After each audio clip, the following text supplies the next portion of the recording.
اعوذ باللہ من الشیطان الرجیم بسم اللہ الرحمن الرحیم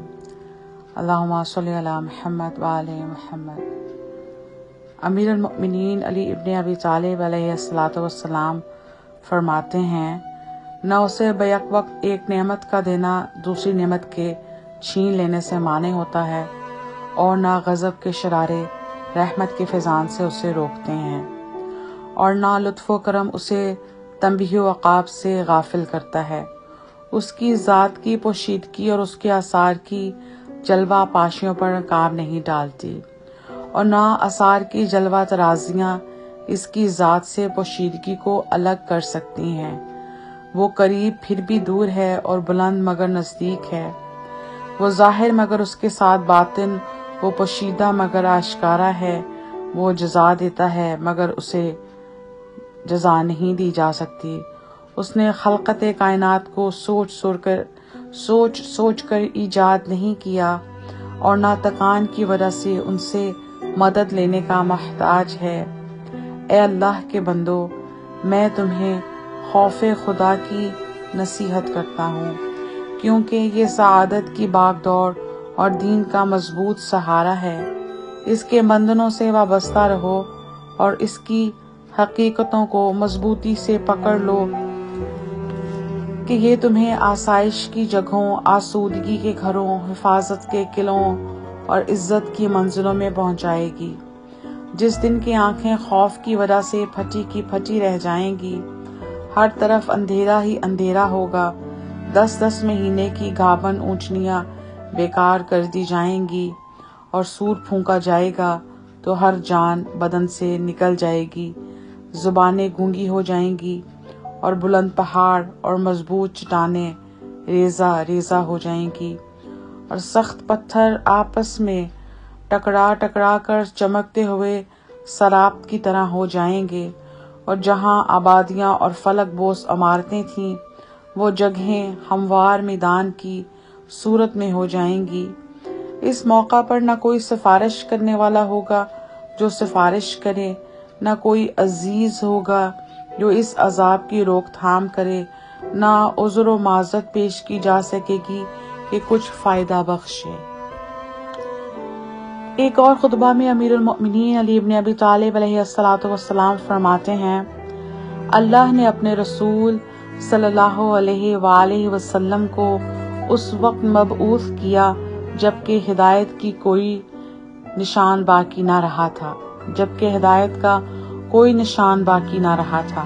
نہ دین کا کوئی بلند مینار اور نہ شریعت کی کوئی واضح راہ موجود تھی۔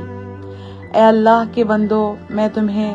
اللہ سے ڈرنے کی نصیحت کرتا ہوں، اور اس دنیا سے متنبہ کیے دیتا ہوں کہ جو کوچ کی جگہ اور بے لطفی اور بے مزگی کا مقام ہے، اس میں بسنے والا آخر اس سے چل چلاؤ پر مجبور ہوگا، اور ٹھہرنے والا اپنا رخ موڑ کر اس سے الگ ہو جائے گا۔ یہ اپنے رہنے والوں سمیت اس طرح ڈاواڈول ہو رہی ہے جس طرح وہ کشتی جسے تند ہوائیں ہچکولے دے رہی ہوں۔ کچھ تو ان میں سے ہلاک و غرق ہو گئے ہیں، اور جو بچ رہے ہیں وہ موجوں کی سطح پر تھپیڑے کھا رہے ہیں، اور ہوائیں اپنے دامنوں سے انہیں دھکیل رہی ہیں اور ہولناکیوں میں بڑھائے لیے جا رہی ہیں۔ جو غرق ہو چکا ہے وہ ہاتھ نہیں لگے گا، اور جو بچ رہا ہے وہ مہلکوں میں پڑا رہے گا۔ اے اللہ کے بندو، اعمال نیک بجا لاؤ، ابھی جبکہ زبانوں کے لیے کوئی رکاوٹ نہیں، بدن تندرست اور ہاتھ پیروں میں لچک ہے کہ جو چاہو ان سے کام لے سکتے ہو، آنے جانے کی جگہ وسیع اور میدان عمل کشادہ ہے، قبل اس کے کہ فرصت رفتہ موقع نہ دے اور موت ٹوٹ پڑے۔ اپنے لیے موت کو یہ سمجھو کہ وہ آ چکی ہے، اس کا انتظار نہ کرو کہ وہ آئے گی۔ ایک اور خطبہ میں امیر المؤمنین علی ابن ابی طالب علیہ الصلوۃ والسلام فرماتے ہیں، پیغمبر صلی اللہ علیہ وآلہ وسلم کے وہ اصحاب جو احکام شریعت کے امین ٹھہرائے گئے تھے، اس بات سے اچھی طرح آگاہ ہیں کہ میں نے کبھی ایک آن کے لیے بھی اللہ اور اس کے رسول صلی اللہ علیہ وآلہ وسلم کے احکام سے سرتابی نہیں کی، اور میں نے اس جوان مردی کے بل بوتے پر کہ جس سے اللہ نے مجھے سرفراز کیا ہے، پیغمبر کی دل و جان سے مدد ان موقعوں پر کی جن موقعوں سے بہادر جی چرا کر باغ کھڑے ہوتے تھے اور قدم آگے بڑھنے کے بجائے پیچھے ہٹ جاتے تھے۔ جب رسول صلی اللہ علیہ وآلہ وسلم نے رحلت فرمائی تو ان کا سر اقدس میرے سینے پر تھا، اور جب میرے ہاتھوں میں ان کی روح طیب نے مفارقت کی تو میں نے تبرکاً اپنے ہاتھ منہ پر پھیر لیے۔ میں نے آپ صلی اللہ علیہ وآلہ وسلم کے غسل کا فریضہ انجام دیا، اس عالم میں کہ ملائکہ میرا ہاتھ بچا رہے تھے۔ آپ صلی اللہ علیہ وآلہ وسلم کی رحلت سے گھر اور اس کے اطراف و جوانب نالہ و فریاد سے گونج رہے تھے۔ فرشتوں کا تانتا بندھا ہوا تھا، ایک گروہ اترتا تھا اور ایک گروہ چڑھتا تھا۔ وہ حضرت پر نماز پڑھتے تھے اور ان کی دھیمی آوازیں برابر میرے کانوں میں آ رہی تھیں، یہاں تک کہ ہم نے انہیں قبر میں چھپا دیا تو اب ان کی زندگی میں اور موت کے بعد مجھ سے زائد کون ان کا جاننے والا ہے۔